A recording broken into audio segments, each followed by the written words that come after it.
Hello and welcome to the Weekly Encouragement. where we have Greg Koukl on with us. Yes. He's an apologist. Yep. He is a radio talk show host. He Yep. hosts the case. I'm so sorry. Stand for Reason. And, Stand for Reason podcast. He's an show. author, the author of Tactics, which we will be talking about this week, and founder of Christian apologetics organization Stand to Reason. So, and possibly the biggest guest we've had on the show. Definitely the biggest guest. I'm just regular size, fellas. Yeah. All right. Well. So how are you doing? I'm doing all right. Right now it's just about like 10 o'clock in the morning for me. I guess you're East Coast, so you've been up for a while. I'm still waking up. I tell people before my first cup of coffee, I'm an atheist, right? So I'm working on it right here. Oh, that's my Starbucks coffee. I can do it at home, and so I'm getting there. No, I'm actually in good shape. Thanks, boys. Appreciate it. Yeah. Well, we're very glad you came on. Let's see. So, how many books have you written? I've heard of a lot of them. That's in a way it's a little hard to say. There are actually three books that I have written that are published by standard publishing houses. The first one is 1998, and I wrote a book that Baker Bookhouse published, and I did it with another philosopher. His name is Francis Beckwith, and that's called Relativism: Feet Firmly Planted in Midair. And it's kind of a fun little subtitle, but that's been around for 20. That got published the year I got married, so that's been around for a long time. But it's still being used, and people have found it beneficial. I think nowadays it's really, really good. Then I published Tactics, which is the topic of our conversation. That's this book. Now, this little red thing there at the top shows that this edition is the 10th anniversary edition, so it's actually quite a bit bigger than the earlier one. But so it's been 11 years now out, and it's still right there. I checked the other day; it's still right at the top. For about a year, it was number one in apologetics or evangelism in Amazon, and then the Bible pushed me out of number one position, so I guess I can't complain too much. Now, it's still right now in the last couple of days, it's fallen off just a little bit, top five, but for a year it was right up there. And I think it's because people have really benefited from it. One last thing, though, I wanted to mention is that third book that was published, and this was, it's called The Story of Reality, How the World Began, How It Ends, and everything important that happens in between. So this book came out like 3 years ago, or 2.5 years, or something like that. And it was Christianity Today's Book of the Year in its category, and also Gospel Coalition Book of the Year. And it's really meant to try to, it's going to sound funny because C.S. Lewis can't be replaced, but his book, Mere Christianity, also can't be replaced, is just too hard for a lot of people right now. And that's what they say, younger folk. And I find that really sad, but nevertheless, I tried to write a piece that was very much like Mere Christianity, had a similar feel, had a similar voice to it, easygoing, soft apologetics kind of mixed in, and offering really a foundation of the Christian worldview. And this is not just for non-Christians, but also for Christians who don't have the big picture. So those are the three main works. I have a lot of workbooks that I've done for courses, actually workbooks for just about every one of these books, study guides, and video series that go along with it. And then I've contributed to a lot of other titles as well. So, there's kind of a lot of different things in the mix that I've been working on for many, many years. And I got some more things that I hope to get out too before I get too old to sign my name to books. So, We've actually been talking about Mere Christianity on this podcast for a while now. Yeah. And, good for you. Well, that means it's accessible to you guys. So maybe more young folk will find it accessible as well. I think it's magnificent, and nobody writes like Lewis writes, of course. Definitely not. We've enjoyed it. Yeah, I think you can get scared off a little bit from it, but I think a lot of times I've just like, okay, what does that mean? I just read it again, and it really makes sense. And he does one of the best jobs of giving the moral for the existence of God. And that's the way he starts out. He doesn't start out that everybody just presumes that God exists. And what's curious about, or really powerful, is he starts out with individual human beings who are self-reflect on the nature of good and evil. And he says, do you ever think about how people talk to each other? They say things like this and they say things like that. Why do we talk that way? And it's because there's something inside of us that's built in. Why is something like that built into us? Because there's someone outside of us who did it. I mean, that's kind of the moral argument, but it always trades on something we already know, not something he's trying to convince us of. We know that there's morality. So then he asks, what's the best explanation for that? And that's essentially the moral argument. Yeah, yeah.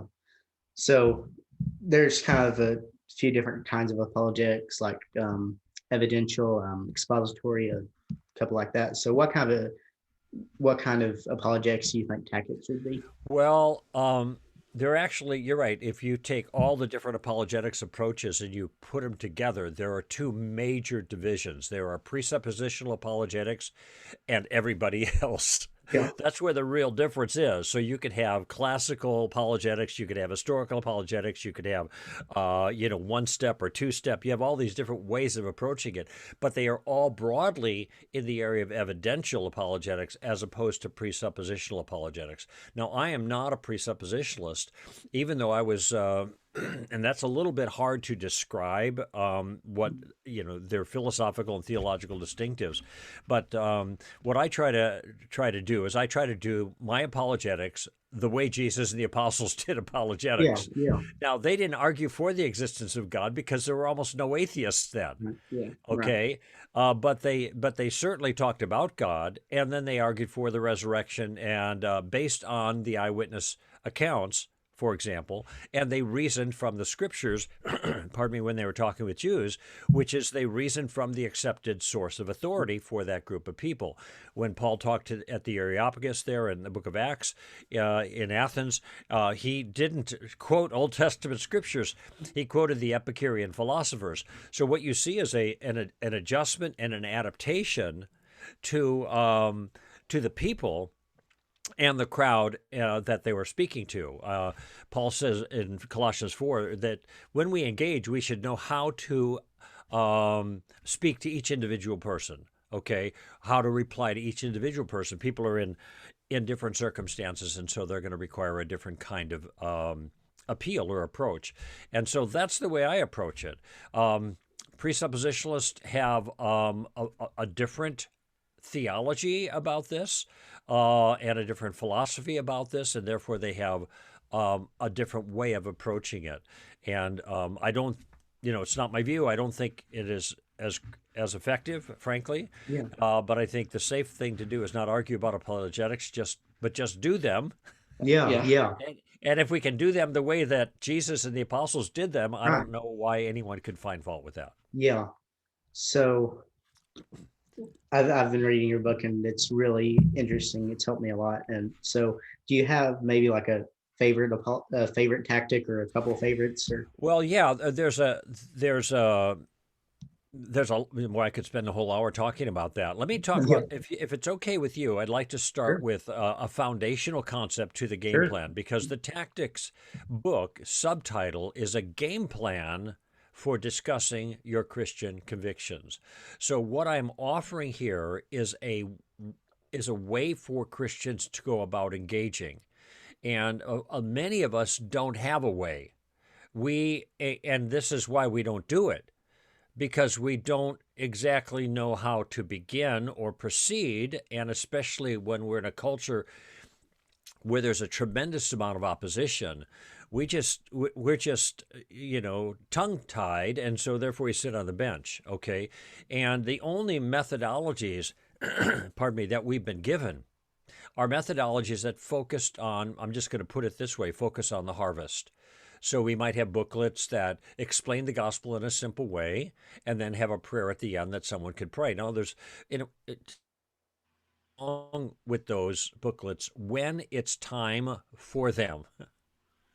And that's harvest time. Yeah. That is when somebody is ready to receive Christ, then that approach is good. And I mean, actually, part of my point is when somebody's ready to receive Christ, is the fruit just drops in the bucket. I mean, I became a Christian in 1973, long before your time. That was like Yeah. dinosaur age, right? But my younger brother was the one who had the biggest influence on me for Christ, and he had been sharing with me on and off for over a couple of years. But now we lived in Southern California, in the same area, and we could visit each other. And he was putting on the pressure, right? And when he came in on September 28th, 1973, it was the day I received Christ, the evening. He started telling me more about Jesus. And I said, well, Mark, you don't have to say anything more about Jesus because I've already decided I want to become a Christian. Which took me about 10 minutes to feeling, right? He was so happy. But notice that it was ripe. There was no ripe fruit falls into the basket. It's like that. All right. So I want you guys and your viewers to think about this for a moment. Falls into the basket. Okay. So uh, have a tank of evangelism, but it's missing an entire. Here's something to think about. Before, if I'm talking to an audience, I tell them to write this down because it's so. There can be a harvest. Whose airplane is that? Came up. Oh, yeah, sorry. We were having a little internet bandwidth, so I was cutting off our video. So hopefully that'll help. All right. No, I don't. It doesn't matter what I see as long as you can see. Yeah. Yeah. Keep going on. Yeah. Okay. Yeah. I just got to notice that Zoom wants me in a group, but like in farming, but it's also true evangelism. Okay.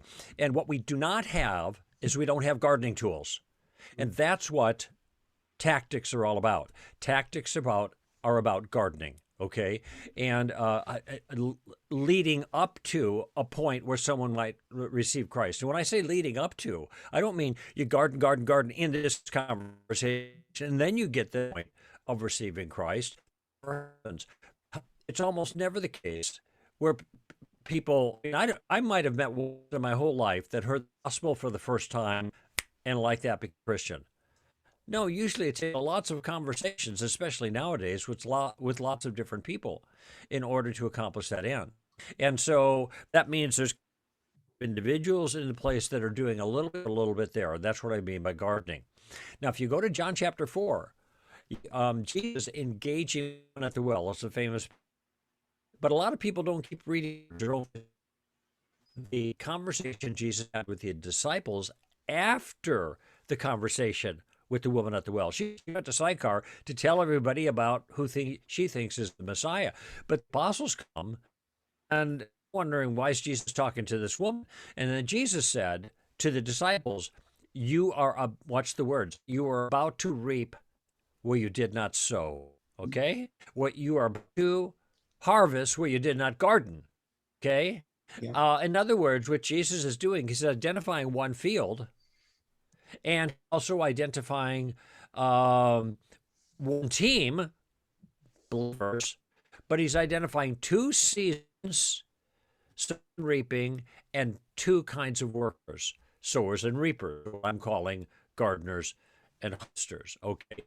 And so that means some sow and some reap, some harvest. Jesus, right in the passage, the proverb is fulfilled. Some sow and some. And so this is what most people haven't thought about. We have a system of evangelism that entails harvesting, and virtually every single class that you take is going to teach you how to use a booklet and harvest. But if the harvest isn't ready yet in that person's life, now you're trying to pull fruit from the vine that's not ready to be harvested yet. And that's not a pretty picture, okay? And when people think about that, and when they think about, oh man, maybe I can't answer all these questions or challenges that other people are bringing to me, They just sit on the bench. They don't get in play at all. And if you have fewer gardeners, you're going to have a smaller harvest. I mean, the math is just very simple and quite obvious. So what I've tried to do, and this is a little controversial, I'm just going to admit it. I have people who've disagreed with me on this, which is okay. But what I'm trying to do is get people to garden and not worry about harvesting. Now, Yeah. that's the part that's a little bit controversial. Right. Not worry about harvesting because everything's all harvesting, right? And I mean, that's people look. Are you telling me, Koukl, that you're not trying to lead people to Christ? My answer is yes. That's exactly what I'm telling you. I'm not trying to lead them to Christ in that I am trying to Christ eventually, and that years after they talk to me, but I am trying to move them towards Christ in that moment. And that's what the tactical game plan allows me to do. It allows me to garden. It allows me to do a little here and a little there. And I'm going to tell you something that, this freaks a lot of people out when I say it. I'm telling you, it freaks them out. And that is, I have not been with someone to receive Christ in over 30 years, at least. Yeah. I know a lot of people are thinking, like, what a loser, man.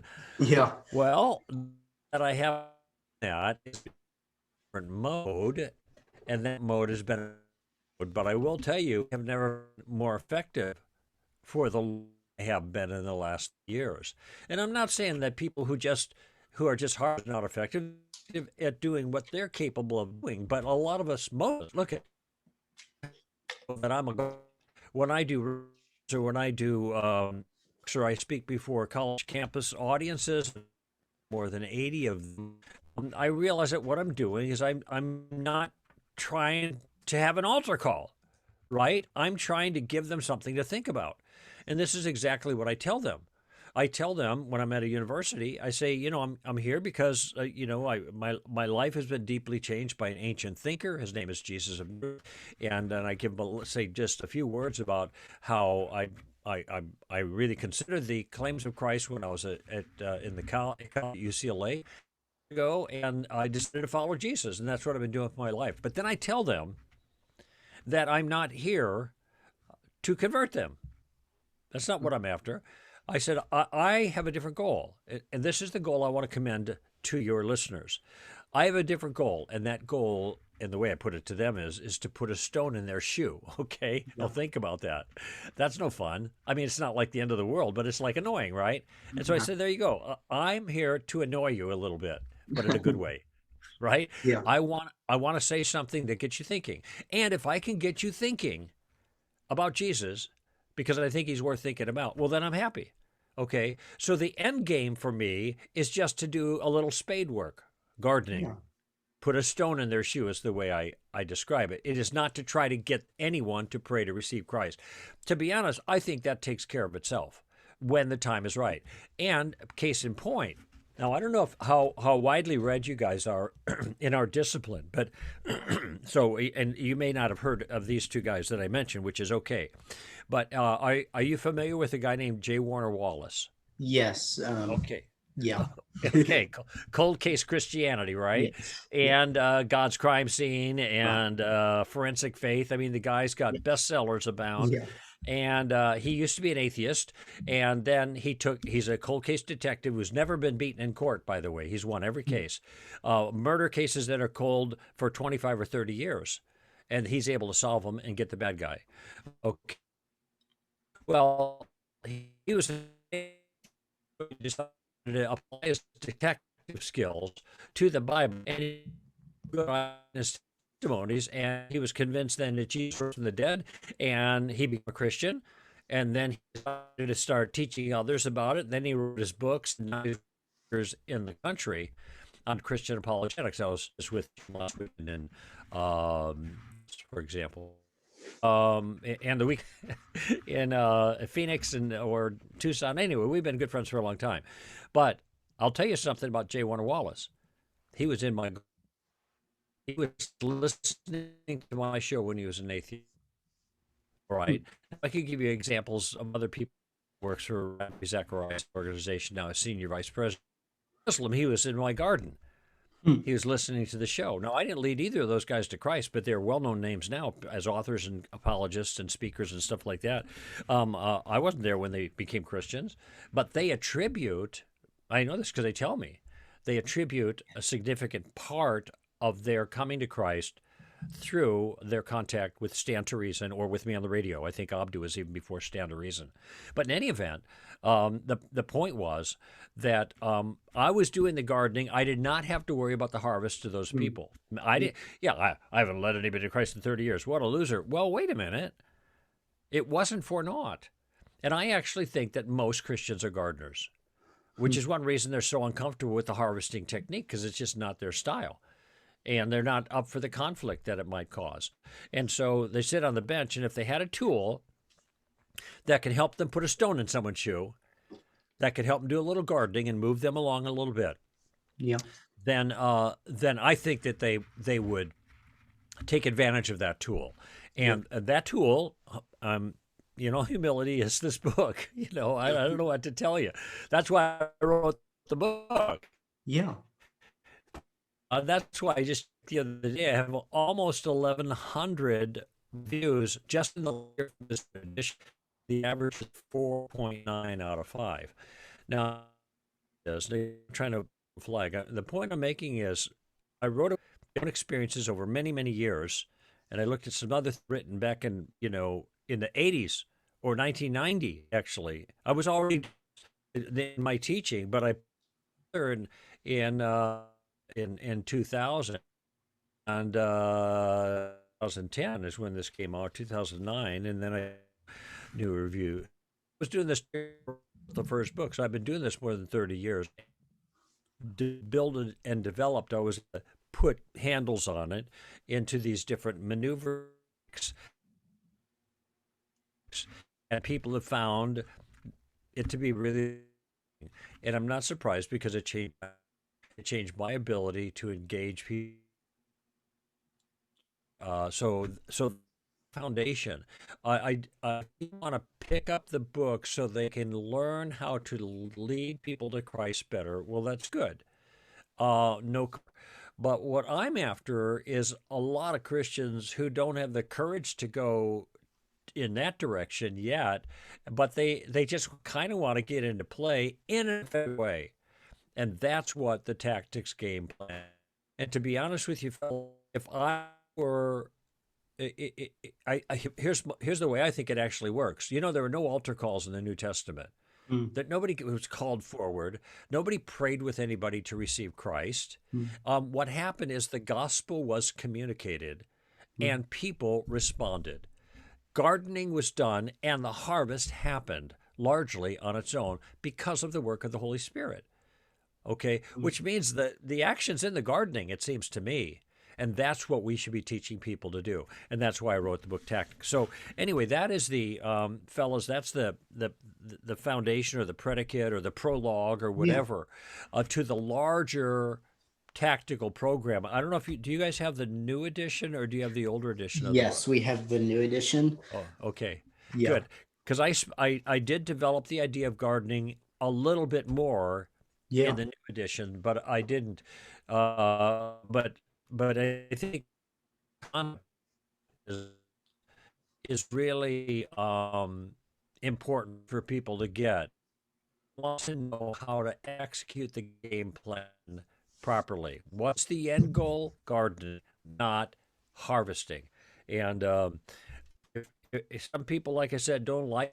Those are the people that they like getting in there, and rocking the boat and getting people to receive Christ. But the people who are feeling relief right now, thinking, hey, maybe there's a place for me without trying to challenge people to receive Christ, those people are feeling a sense of relief because I suspect that they're gardeners, and that's the place that God has put them in terms of their function in the body. So the rest of the game plan is really meant to serve the purpose of gardening. And what I tell people at the beginning of the book, and I say this in every talk I give, even if it's only about 45 minutes long, when I give them the basic structure of the game plan, I tell them that I am going to give them a game plan that will allow them to converse with confidence in any situation, no matter how little they know or how knowledgeable or aggressive or even obnoxious the other person happens to be. And I fulfill that promise. All I have to do is give just the first 2 steps of the 3-step game plan. Those are the beginning steps that get you going. The 3rd step is a little more complicated. But the game plan is the core, and all the other tactics that are in the book with names like suicide and taking the roof, just the fact and road dollar, and we have and steamroller. All of these are maneuvers that can game plan is a core tactic, and I have a name for the tactic, and the tactic is called Columbo. Now I'm curious, William and Ann, before you read the book, had you ever heard of Columbo? Actually, or I had, you haven't. Yeah, I had to Google it. Yeah. Yeah. Yeah. Yeah. We were wondering Columbo's how. Go ahead. Go ahead. Oh, we were wondering how many. Time like here. Okay, I'm going to let you go first. You were wondering, and then I'll respond. Go ahead. Okay. We were wondering how many people do you meet when you talk about tactics? How many people actually have known who Columbo was? Well, it depends on the age group. If I'm talking to younger folk like you guys, they don't have a clue. Yeah. Some do, but many don't. And in fact, I once spoke, where was I? I was somewhere in Texas, Dallas area, and I spoke for a Christian group at a non-Christian university. All right. So this was a training session for some, crew or some Ratio Christi group, a Christian group on campus about tactics. And when I asked them, this is the first time that not a single person raised their hand. There may be, I don't know, 75 people in the room. Nobody raised their hand. Okay. Wow. But people who have been around for a while, all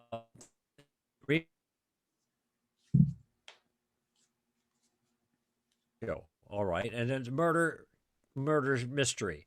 And Lieutenant Columbo trench coat on, and he some cigar, in his hand. This is my a cigar to himself, and I mean, this guy, he looked like he could think his way out of a wet paper, but like a fox. At some point, he paused and he put his fingers to furrowed brow, and like he's deep in trouble, thought, right, and he go, I don't know, there's something about this thing that, he'd one of those kind of things, and then he'd say, "Do you, if I ask you a question?"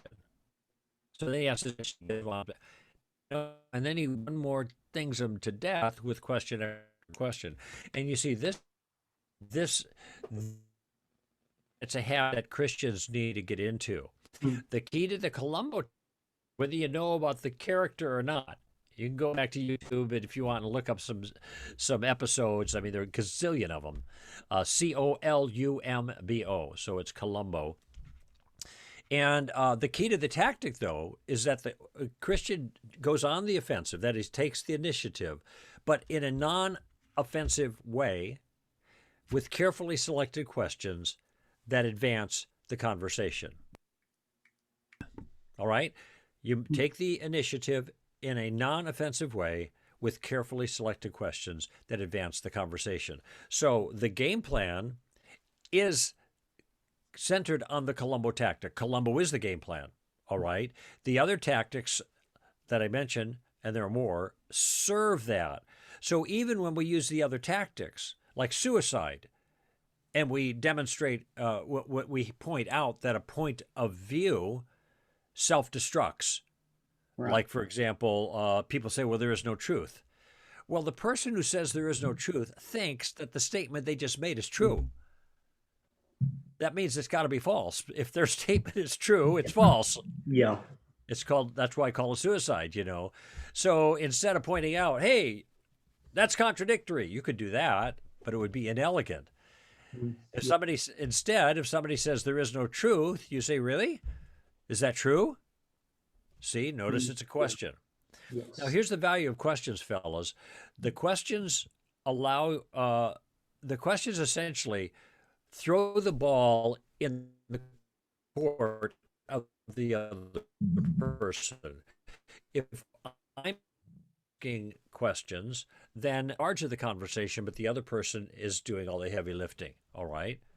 It's kind of like this conversation right here. Yeah. I'm doing all the work, right? It's your show. You're directing the conversation and you're relaxed because all you did was ask some questions. And when you question that now it's my turn, and you're a Christian and you learn how to do that, takes the pressure off, right? Yep. You have a moment because the pressure, if you learn how to ask correctly. So, much of the William, how far through are you? Through the whole game plan yet, or? I've actually read all the book, so. Oh, okay, Yeah. okay. I'm not sure. Is that? I'm still looking at your airplane. Okay, so it must be William, I guess. Okay. I'm sorry, Yeah. we're just having a lot of Well, so internet problems over Yeah. here. say again. We're just having a lot of internet problems here. Yeah, sorry. Oh yeah, that's all right. No, that's all right. Sometimes I take when I do my radio show, I take my picture off when I'm talking to my staff, and because we just have, you know, not enough bandwidth, so that's quite all right. So. Yeah, so would you like me to kind of lay out the basic game plan? Yeah, that sounds great.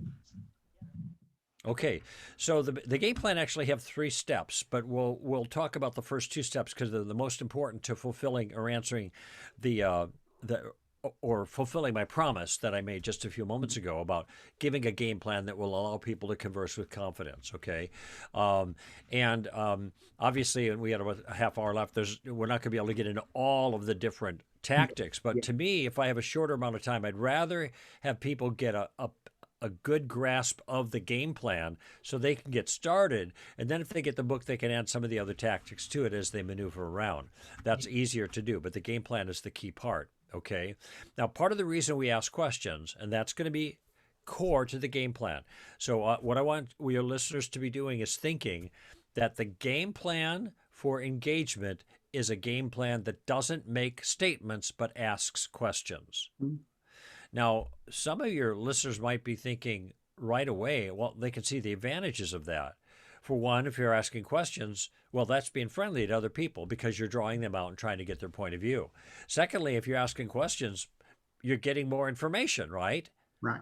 And thirdly, when you're asking questions, there's no pressure on you, Mm-hmm. all right, because the ball's in the other court. And even when people are challenging the Christian, it's always smart to ask questions about the challenge, and that puts the ball in the other court. Okay, so the way this works out, and I mentioned that there are 3 steps, but let me just say what the first step is, because this is the place where every person is going to want to start. Every person will need to start at this spot. And when I talk about this game plan, here's the first step of the game plan. I do not want people to thinking about the end. Do not think about leading this person to Christ. Okay, you don't even at this point you don't even know, presumably, if they're a Christian. Maybe they already are. If they're a stranger you're talking to, okay, don't worry about the end game. You're not there. You're at the beginning. Just worry about this first step. And the first step of the game plan is to simply gather information. Nothing more. Nothing less. Very simple, straightforward. I'm just going to get information. Mm-hmm. So, Andrew, if this is the first time I met you, I just might find out a little bit about you. Before we went on the air, I asked, where are you guys located? So you're out there in, I think, Tennessee, somewhere for me, well, that just gives information about, just like I said, kind of a friendly thing. Gathering information. If it's opportune, if it seems to be going that direction, you want to find out something about convictions. And it may be and you know this person is not a Christian, and the person is pushing back on Christianity with a kind of challenge that you don't know how to deal with. And so there is a question that I suggest people use to do the first thing, to gather information. And what you want to do is gather information about them and about their view. And by the way, the more information you get, the better. Think about this like intel, okay? Like you're in the military or whatever, you know, you're going to charge over the hill. You don't know what's on the other side of the hill. It might be a cannon, right? So you want to be really careful. You want to figure out what's going on the other side of the hill before you make your move, all right? And the same is true here. You want to get some intel. You want to get the lay of the land, so to speak. I know there's one guy I was sitting next to on the airplane. His name was John, and John and I started talking. You know, I'm asking him questions. I'm using my game plan in a very casual way, and he asked me where I'm going, and I tell him I'm going to do this talk, kind of like what we're doing here, but to an audience, you know, some apologetics. I explain it in a way that makes sense to a stranger, and then he says, "Well, I'm not a Christian." Well, that's good information for me to have, Yeah. right? But then he says, "I used to be a Christian." Oh, really? Okay, now there's more information. Then he said, I used to be a preacher's kid. I said, John, how do you used to be a preacher's kid? Did your dad die? He said, no, my dad didn't die. He's just not a preacher anymore. Oh, okay. In fact, my dad's no longer a Christian. Oh, is that important information for me to have? Yeah. Yeah, man, this guy's got a history, right? And it ain't good. So now what I have is intel. I realize I'm now walking through a field where there are mines, you know, it's a minefield, and I had to be really careful. So that's just one example, by the way, of just drawing a person out to get an idea of what's going on. You don't need to be in a hurry to get to the gospel. And incidentally, when you look at Jesus and read through the gospels, all right, Jesus didn't get to the good news in every conversation. In fact, some conversations he bad out. And he spends time helping them understand bad news. And so we're obliged by some people to always get the gospel conversation. I mean, that's not going to be helpful. I'm just saying. All right. We will ask a question that will help us to gather, and that form of the question: what do you mean by that? Very simple. What do you mean by that? By what? Well, it just depends what's going on. There was in the book, there's an account that I had with a conversation, and she was a pentagram around her neck. It's a 5-pointed star. This is generally or often an occultic symbol, and this is like a statement by her. So she's like really into it, right? I asked her jewelry, and she was happy to talk about it, and then she told me she's a pagan. In other words, she's a witch. And then we started a conversation. I had more questions about that. Really? Oh, tell me more, tell me more, tell me more. So how did that conversation start? I got in a conversation with the witch that we ended up talking about the pro-life issue, and all the details are in the book. But the point was that how did I get into that? Because I just asked a question about something she was wearing in that case, and I asked the question, what do you mean by that? Now, I don't know where all these conversations are going to go. I'm just testing the water. I'm getting into the shallow end of the pool is one way I like to put it, okay?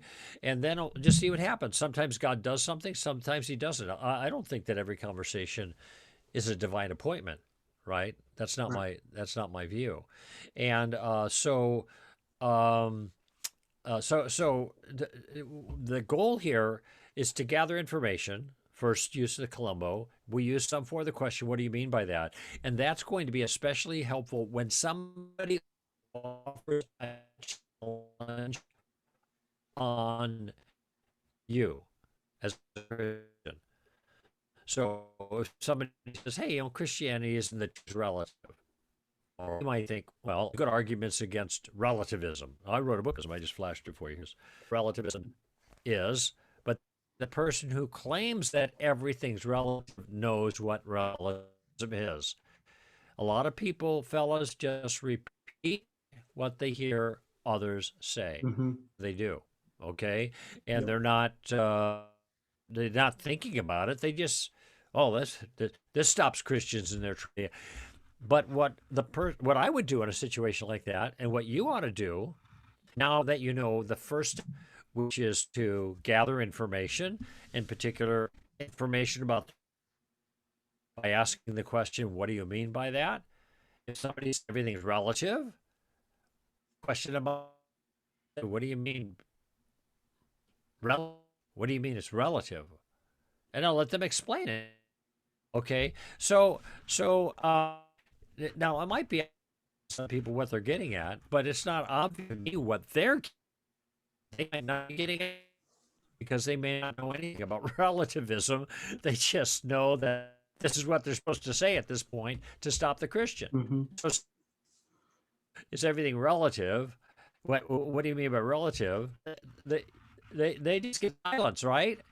It's just like dead air, right? Mm-hmm. And so if somebody says, "Well, do you believe the Bible? Do you take the Bible literally?" Well, if the Christians, yes, I do. They walk right into a trap. Instead, you should ask a question, and the question would be, "What do you think?" Well, I mean, of course, just what does that mean? Ask them what they mean by that. Yeah, What clarification? yeah. Yeah, exactly. What do you mean by taking it literally? So that would be the application there.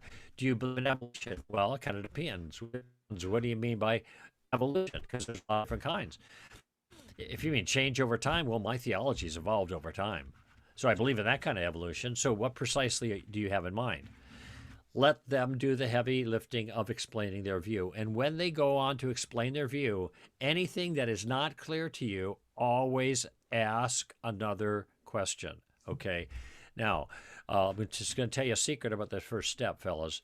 And if you've begun to use this, then maybe this has become clear to you.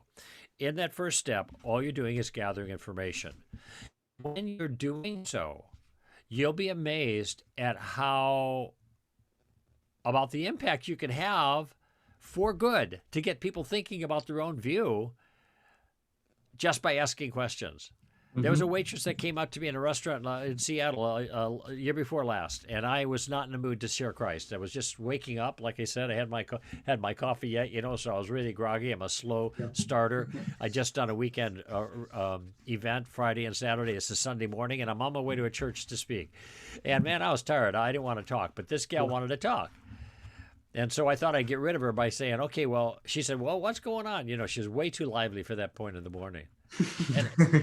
And for me, at least, I said, well, I'm going to go teach at a church pretty soon, So I figured that would get rid of her, right? So she said, oh, that's great. And I went, what do you mean that? I'm thinking, what do you mean it's great? Then I went, oh, I said, are you a Christian?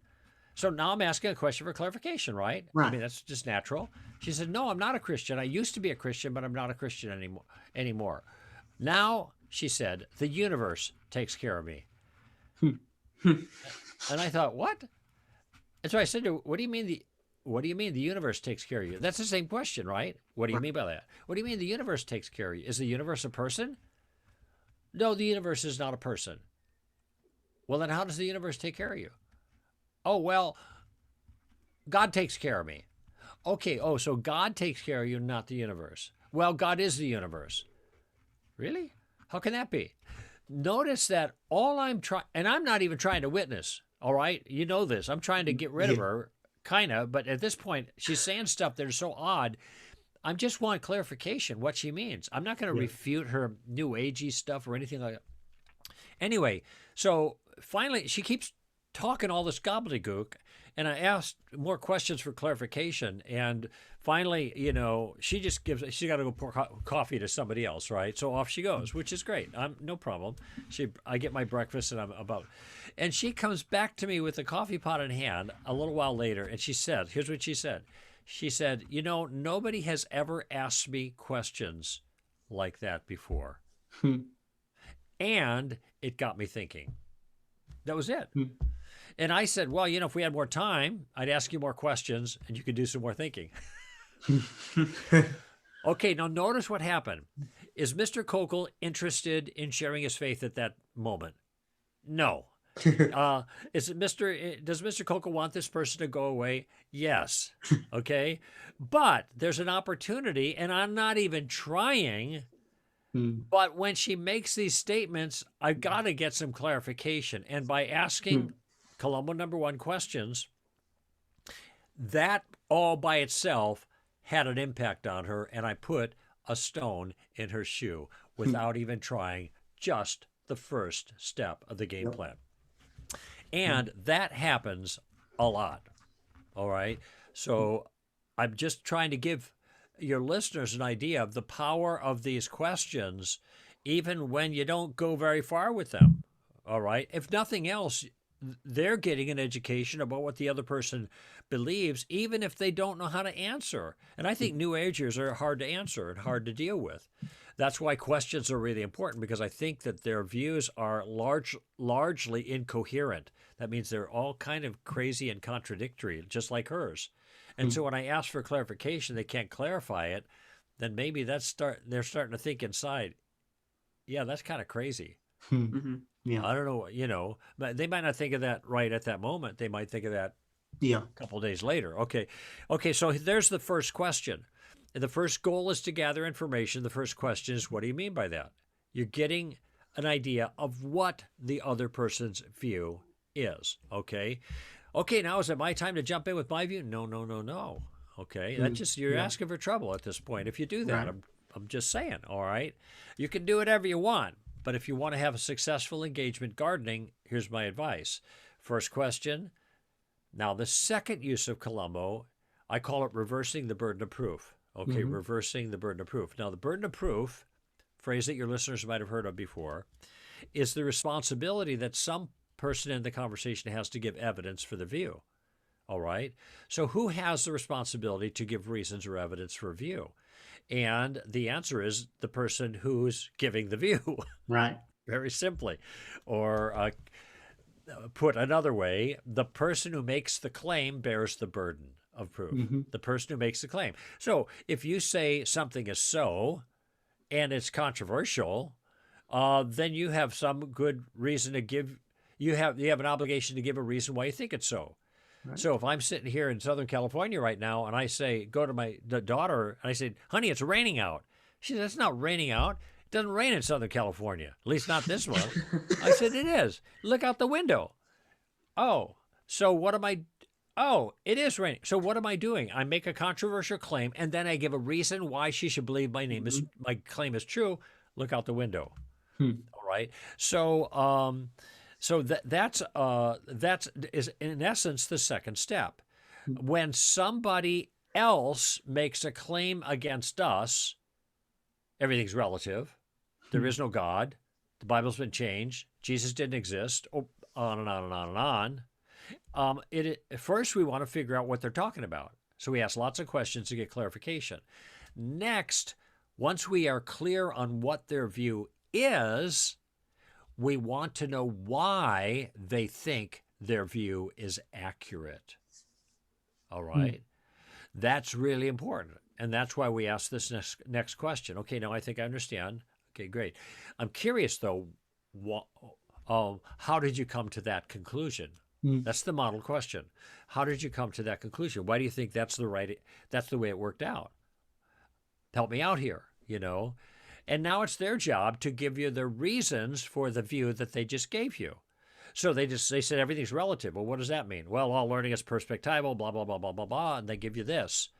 They say, okay, great. Now, why do you think that everything is relative and there is nothing we can know, as truth? And then they're going to give their reasons. I'm chuckling now because the problem with somebody who says everything's relative and here's what it means and here are the reasons, because everyone has a different point of view. Well, they think that statement, everyone has a different point of view, is actually a fact. Which means it's not relative. So that's why I ask them, well, that statement that you just made, is that a relative statement or is that a statement of fact? No, that's a statement of fact. Okay, well, then your statement is not relative. Well, then everything is not relative. Is that right? Notice how I'm actually creeping into the third step of the game plan where I'm using questions to make a point, but I'm trying to help them see that their point of view commits suicide. I'm a little ahead of myself here, but now you can see how that fits together. Yeah. Okay. If they make the claim, I want to know the reasons why they claim it. And lots of times when they give me the reasons, I can see they're not very good ones. And so I could make more questions. I can ask more questions to I could ask more questions to help them to see that their claim is not sound, that their reasons in favor of their view are not good ones.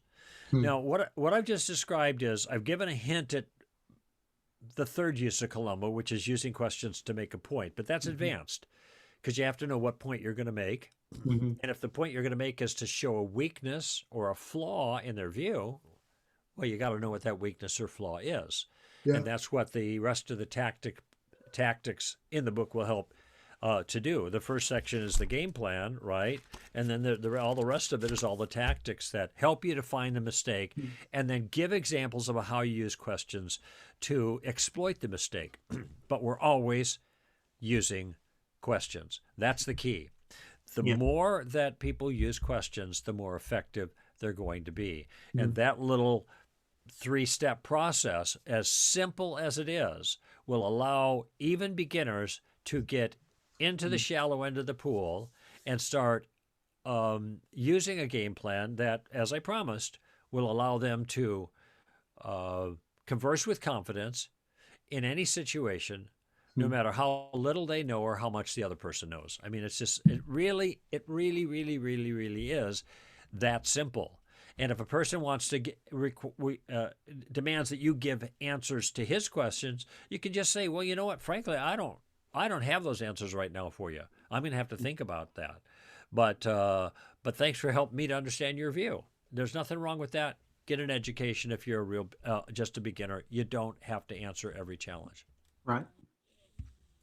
Yeah. Yeah, I really like that. I think I really like how it's really interesting to me how much you can do with just questions.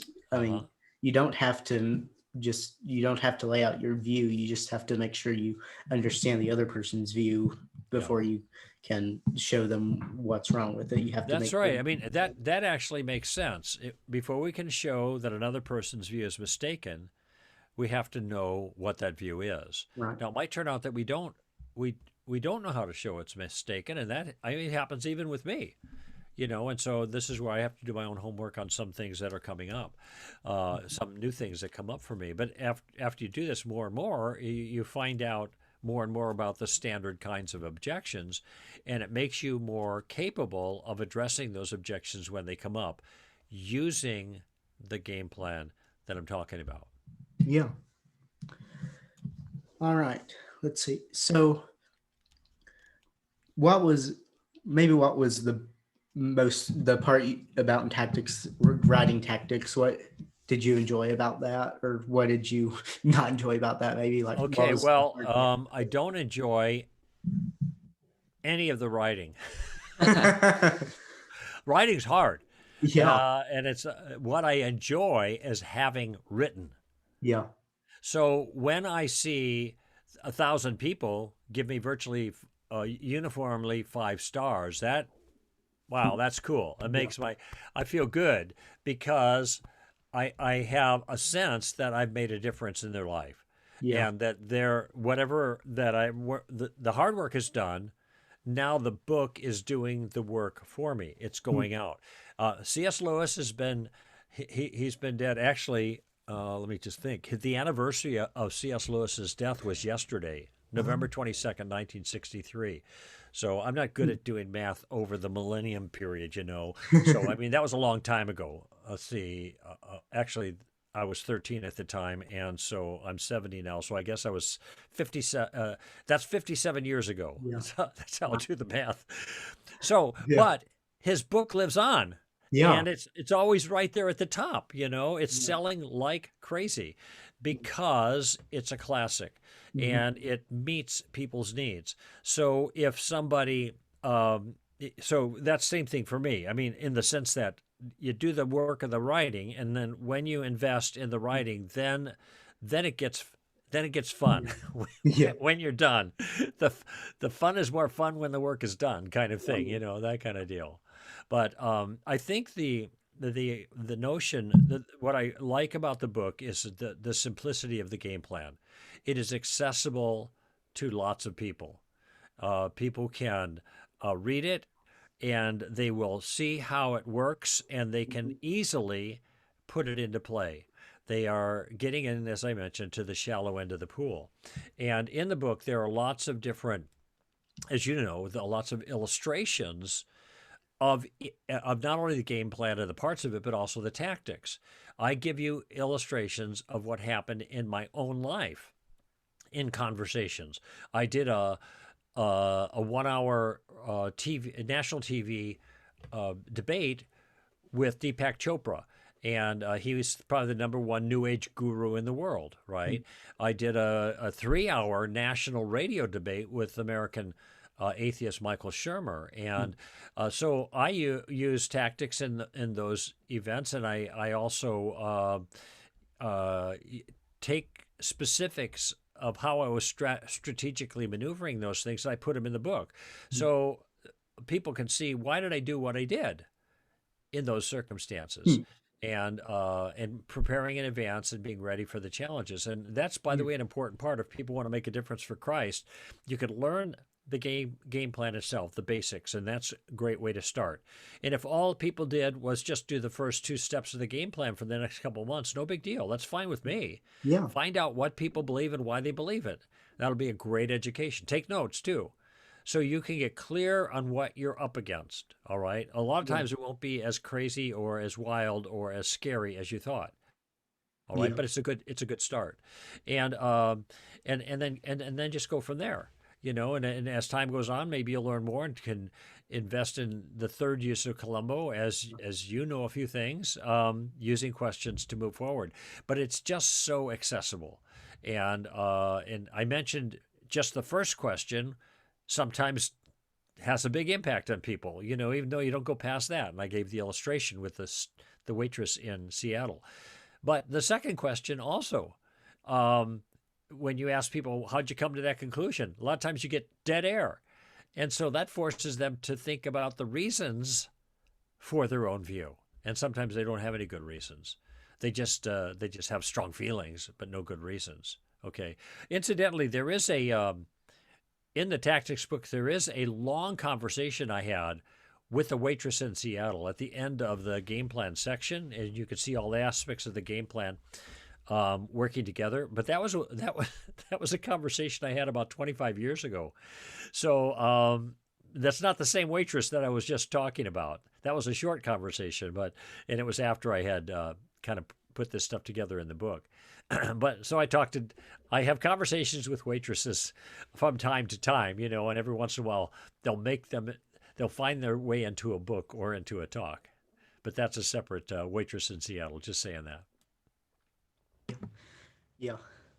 Well, I guess we're starting to run low on time, so where should people find your book? Would it your websites, Amazon?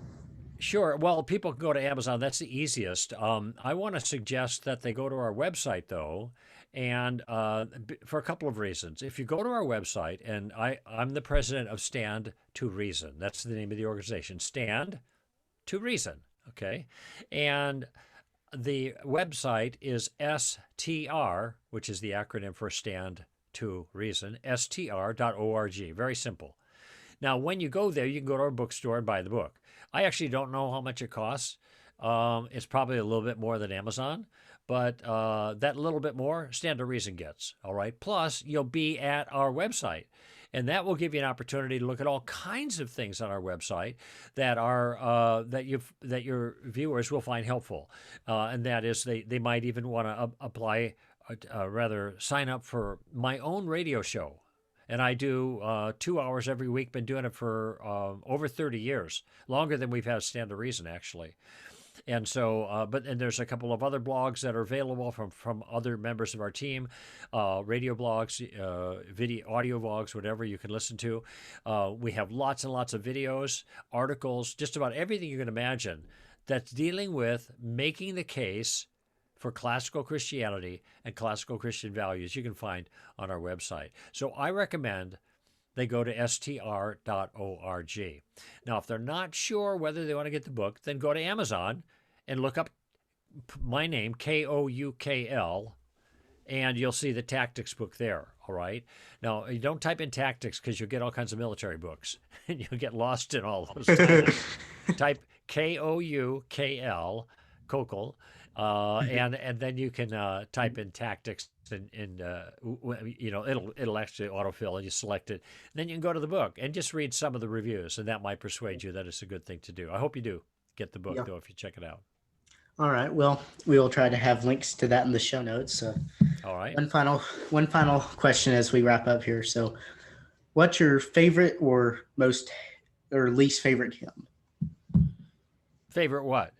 Hymn. Like hymn? Yeah. Did you say hymn or music? Yeah.